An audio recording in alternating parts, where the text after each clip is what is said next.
श्री गणेश पुराण भाग 2 अध्याय 5 व 6 क्रीडाखंड महोत्कटाचा जन्म। श्री गणेशाय नमः। श्री स्वामी समर्थ। सूत पुढे म्हणाले, शंकराच्या वरदानाने उन्मत्त झालेल्या देवांतक आणि नरांतक यांनी सर्वत्र मोठा उच्छाद मांडला। त्यांच्या अत्याचारांनी त्रैलोक्य त्राही करू लागले। त्या बंधूंचा नाश झाल्याशिवाय शांती प्रस्थापित होणार नव्हती। तेव्हा गणपतीने महोत्कट या नावाने अवतार घेऊन त्यांचा वध केला। महोत्कटाचे चरित्र मोठे विलक्षण आहे, त्याविषयी आधी सांगतो। कश्यपांनी गणपतीकडून मला तुझ्यासारखाच पुत्र व्हावा असे वरदान पूर्वीच मागून घेतले होते। अदिती ही त्यांची ज्येष्ठ पत्नी।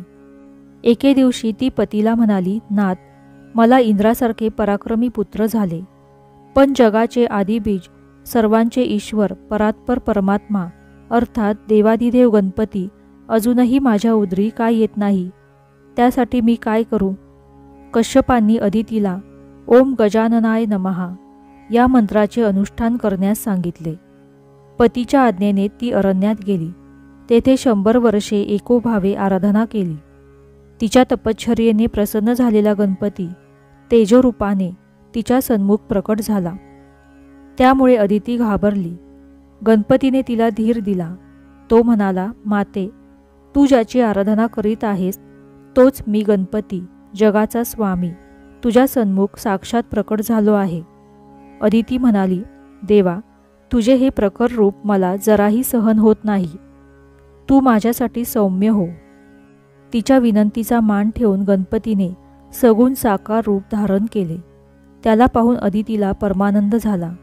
ती म्हणाली, देवा, तू माझ्या पोटी पुत्ररूपाने जन्म घ्यावास, मला तुझे कोड कौतुक करता यावे अशी माझी फार इच्छा आहे। तेव्हा तथास्तु असे अभिवचन देऊन गणपती अंतर्धान पावला। इकडे देवांतक आणि नरांतक यांच्या अत्याचारांनी व्याकुळ झालेली पृथ्वी ब्रह्मदेवाला शरण गेली। त्यावेळी देवही तिच्या समवेत होते। त्या सर्वांनी विधात्याला आपले गाऱ्हाणे सांगितले। त्या दैत्यामुळे तो स्वतःही हतबल झाला होता। त्याने पृथ्वी व सर्व देवांसह गणपतीची करुणा भाकली। दैत्यांच्या जाचातून सोडवण्यासाठी त्याला कळकळीची प्रार्थना केली। तेव्हा आकाशवाणी झाली, देव हो, निश्चिंत असा, अदितीच्या पुत्ररूपाने जन्मून मी सर्व दैत्यांचा संहार करणार आहे। ते ऐकून सर्वांना हायसे वाटले। यथावकाश अदिती गरोदर राहिली। प्रत्यक्ष परब्रह्मच आपल्या उदरी येत आहे याचा तिला केवढा आनंद झाला। ती दिवसेंदिवस अधिकाधिक तेजस्वी दिसू लागली। एका सुमुहूर्तावर तिने अतिशय सुदृढ आणि सुंदर बालकास जन्म दिला। त्याच्या दिव्य तेजाने सर्वांचे डोळे दिपले।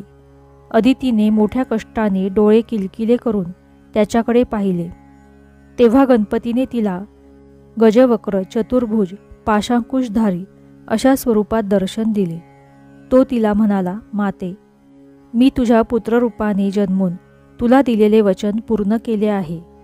ते ऐकून अदितीस परम संतोष वाटला। तेवढ्यात बालक रूपातील गणपती रडू लागला। त्याला तिने प्रेमाने हृदयाशी धरले, त्याला कुरवाळले, त्याचे वात्सल्याने मुके घेतले, त्याला दूध पाजले। कश्यपाने नूतन बालकाचे जातकादी कर्म केले। 12व्या दिवशी त्याचे थाटामाटात बारसे केले, त्याचे महोत्कट असे नाव ठेवले।